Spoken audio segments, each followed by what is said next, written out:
Hello, everyone. How are we doing? That was convincing. Thank you. Yeah.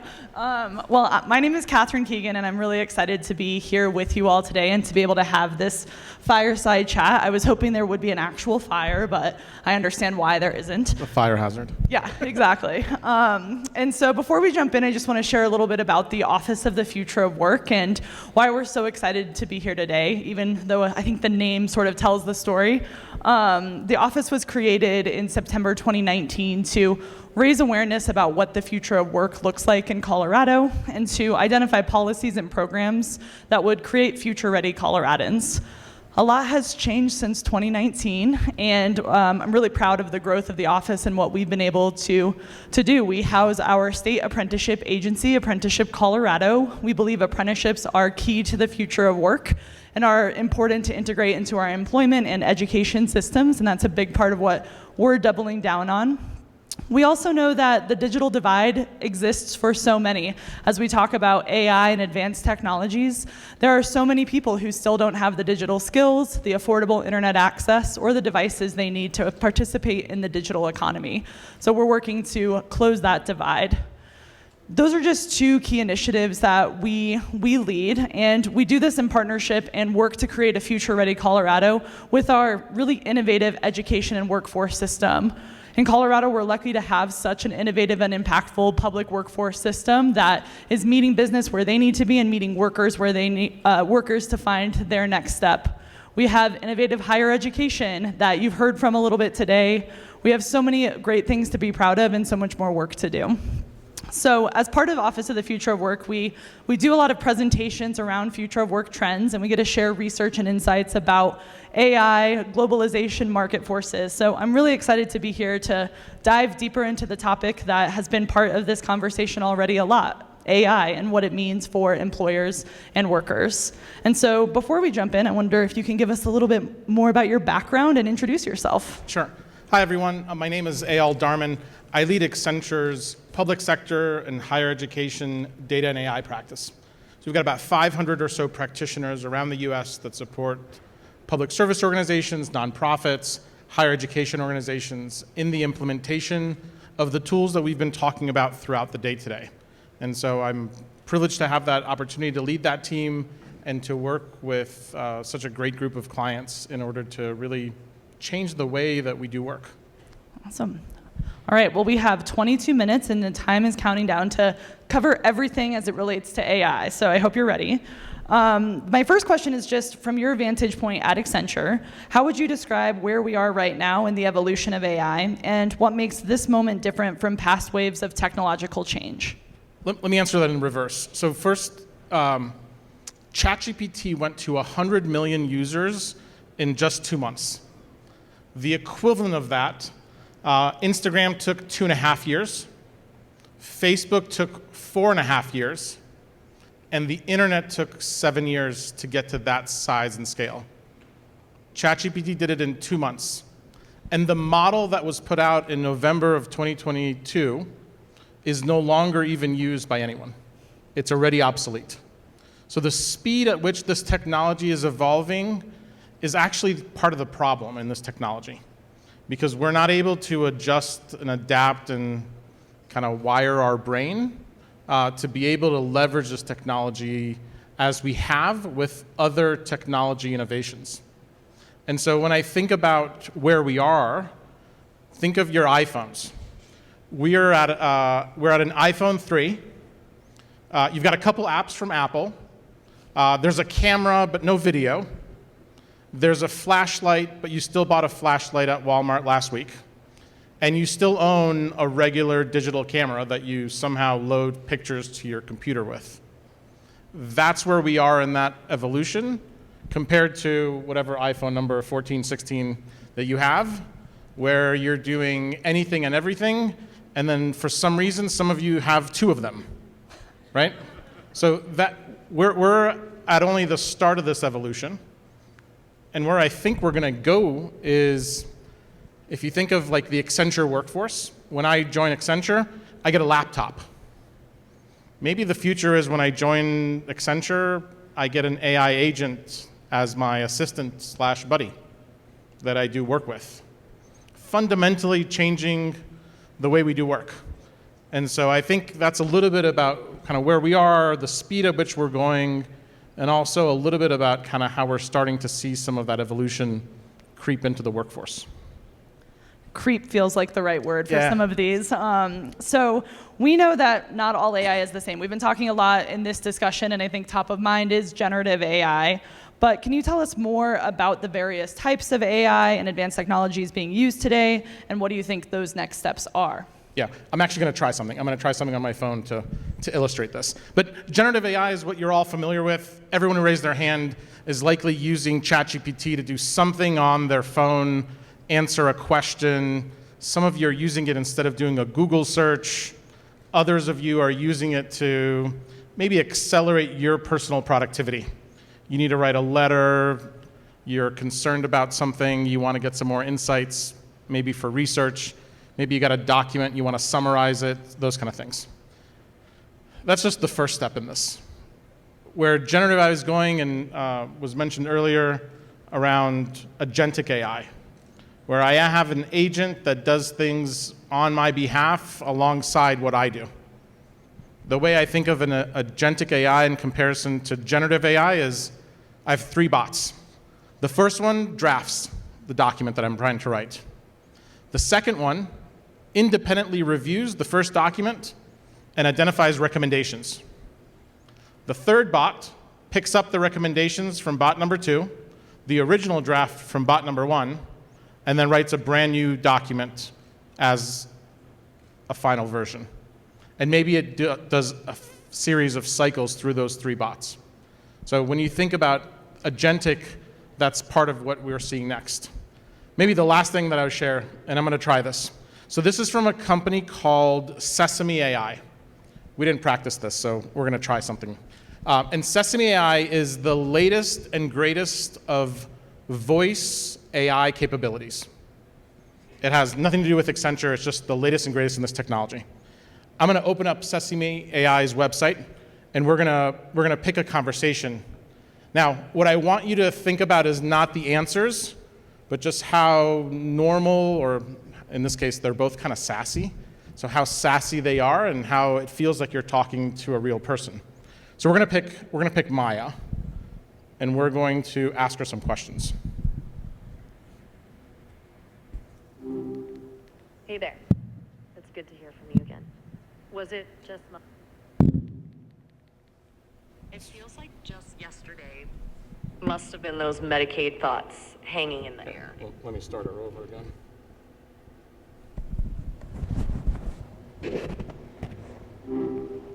Hey, wow, you're back again so soon.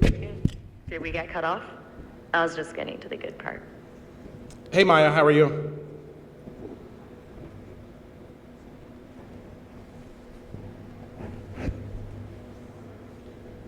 It didn't work.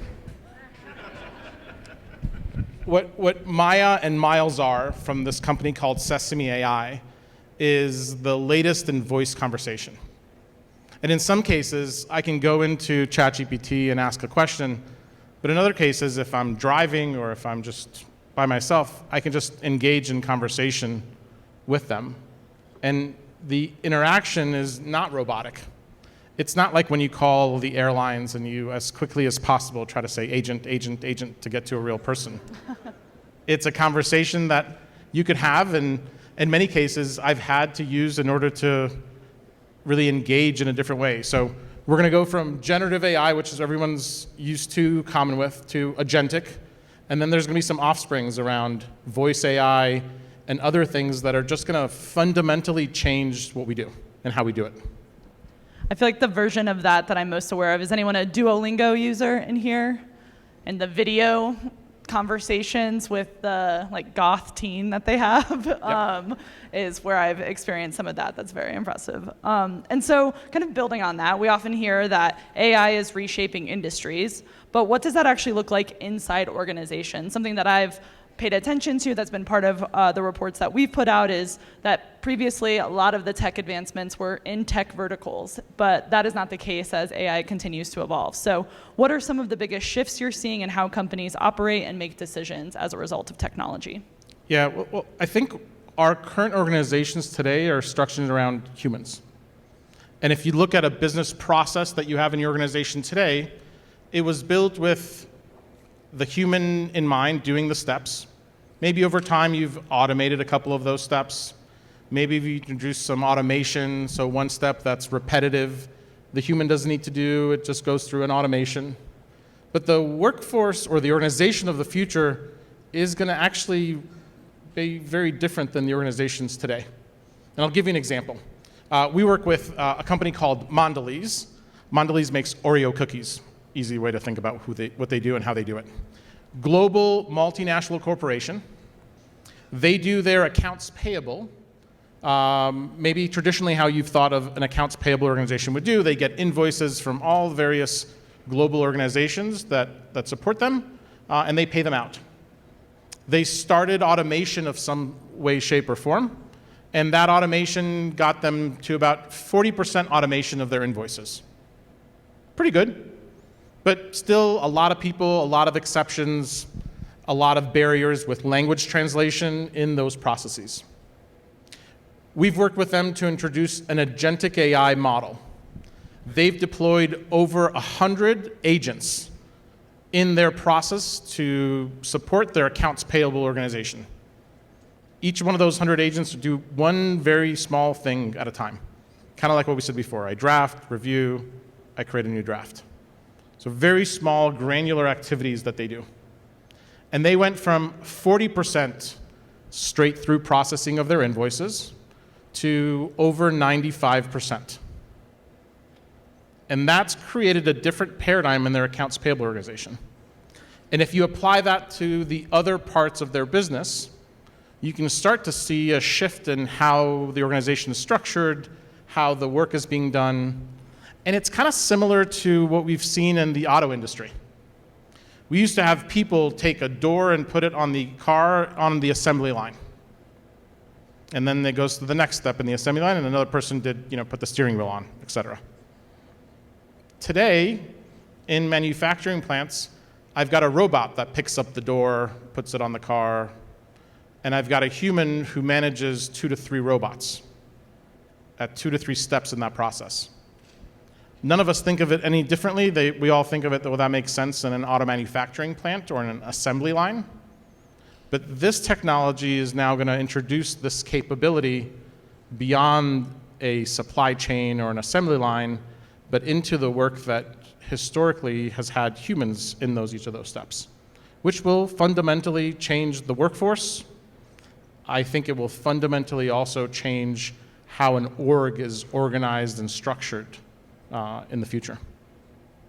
That's a perfect lead into the next question, which is just about that transformation of the workforce as a result of this. So how are you seeing leaders prepare their teams for this evolution, or how would you recommend that they do if they haven't started? I think this has been said consistently in the conversation so far.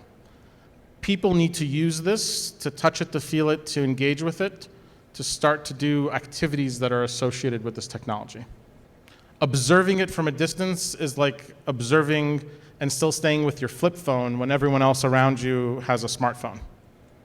My father-in-law still has a flip phone, and he's content. But everyone around him is using a smartphone and texting and sending pictures and everything around it.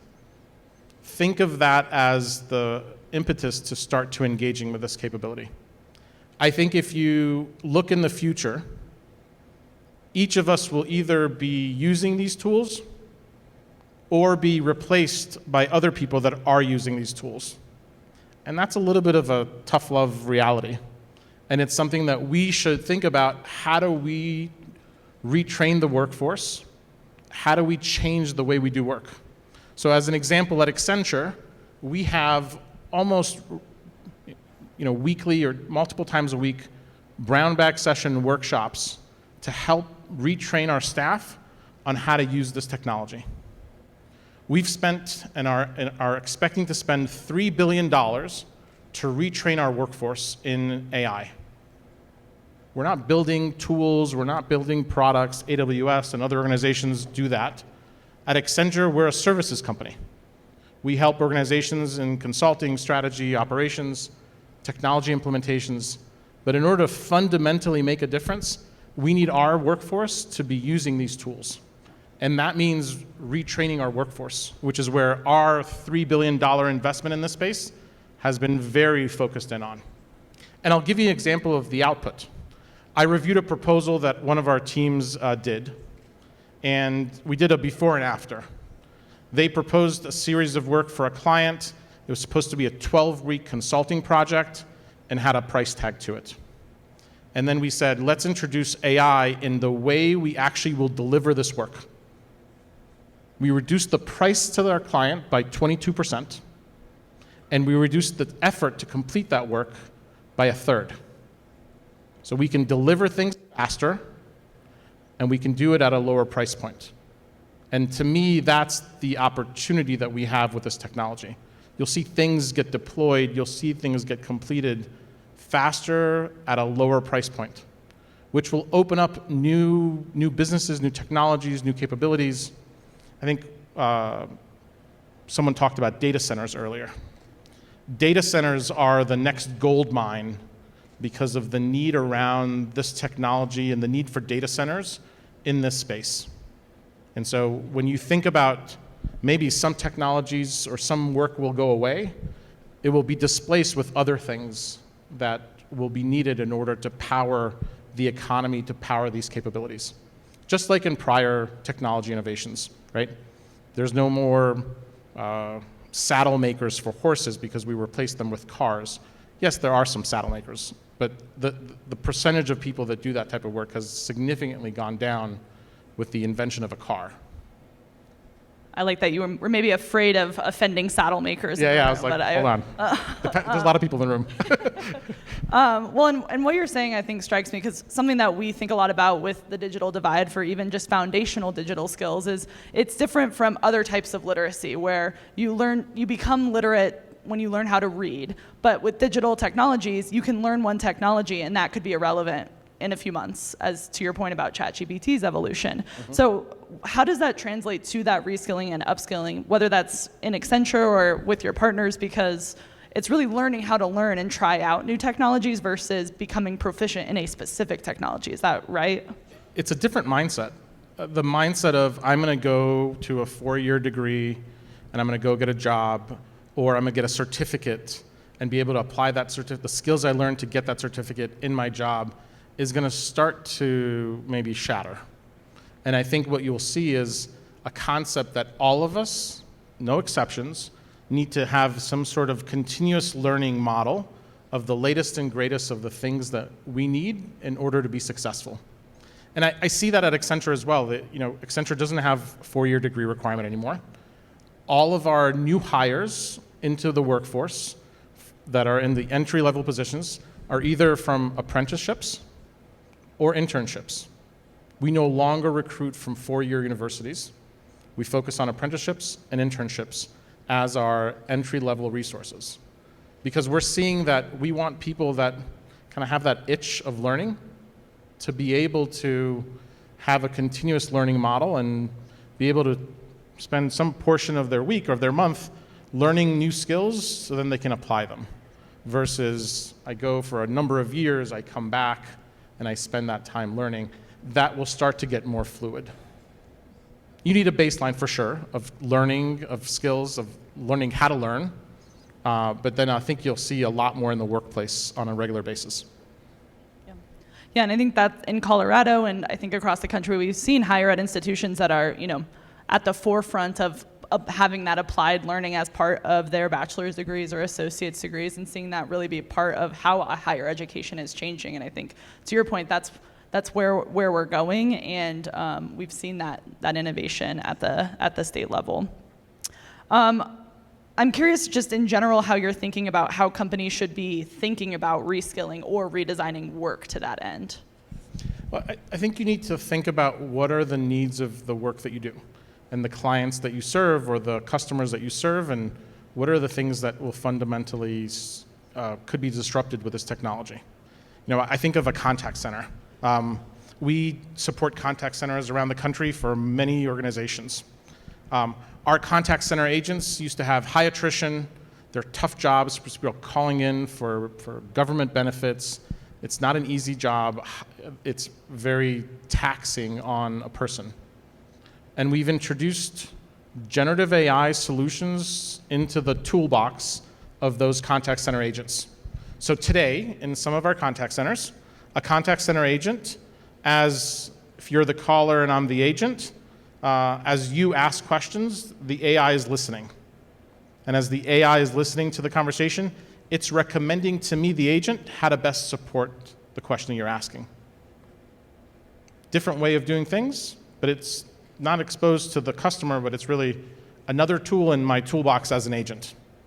Now, at the end of a call, every contact center, public sector, private sector, the agent spends time summarizing the conversation. Think of a 20-minute call, 2 to 3 minutes are spent summarizing the call, taking notes so that the next time you call, we'll know what occurred in that prior call. Now, today, our contact center agents are offered a draft of a summary of that conversation that occurred. Because AI is listening to the caller and the agent, goes back and forth for 20 minutes, and then drafts a summary. That summary is more consistent, it's more accurate than any human summary would do. It's also taking the step that agents dislike the most, and we've surveyed them, because it requires a skill to remember a 20-minute conversation and jot notes, or do it during the conversation, and disrupt the conversation in some cases. And that fundamentally has changed the contact center space. So we're summarizing calls. We've reduced average handle time by somewhere between 10 and 20%, depending on the organization. That's a noticeable impact. You can serve more people. You can actually have longer conversations and more richer conversations and more human-to-human conversations, because I'm not stuck constantly trying to put you on hold so I can jot some notes down from what you asked. And so these things are fundamentally going to change the contact center space. It's going to change other industries, other jobs in similar ways. You're going to have more tools. Someone recently called it more super tools or more power tools in your toolbox that you could use. And today, remember, we're still in the iPhone 3. We see some cool things. We're still buying a camera. We're still buying a flashlight. The future will be that these things will be much more easily integrated into how we do things, and that contact center rep is able to have a higher satisfaction in their job, lower attrition, and a more engaging outcome from the conversations that they've had, because they've actually been able to spend the human-to-human conversation. Okay, we have, I think, time for one more question. And we've been talking a lot about what business is doing, what business can do. I'm curious if someone leading an organization is feeling overwhelmed, or maybe they're a smaller organization, what would you say is one practical first step they could take to start integrating AI in a thoughtful, responsible, and people-oriented way? Well, I think when you deploy this in the enterprise, you should be cautious about the free versions of all these products. They're not free. They're only free because the data you're using becomes part of the learning model of that large language model. So I would get the enterprise version of these tools. And I would also deploy it in your existing cloud solutions that you're using. So if you're using AWS, you should deploy it in your existing AWS environment, and there you could flip the switch on the generative AI capabilities that AWS offers in Claude or Anthropic's Claude or other models. Once you have that setup established, you now have the ability to really start to build out use cases to be able to be used at the enterprise. And my advice to organizations, large or small, is to think about the couple low-hanging fruit use cases that are low risk, that you could deploy, that have a high impact. And a good example is the conversation we just had about contact centers. Low risk, the agent can always rewrite the summary. The agent doesn't have to take the recommendations from the AI in order to answer the questions. But inevitably, those two capabilities are going to offer them some real benefits. And so you could easily look at those capabilities and find ways to deploy a first use case. I think it was said pilot, a co-pilot, or do a pilot of sorts. measure it, see the outcomes, and then create a roadmap for additional things to implement. I will say my partner this morning said, I think you should stop telling AI so much about your life. So I think the enterprise version. I agree with your partner. Well, thank you so much for the conversation, and thank you all for being such an engaged audience. I'm sure there's much more to talk about after in the reception. So, but thank you for the time. Thank you so much.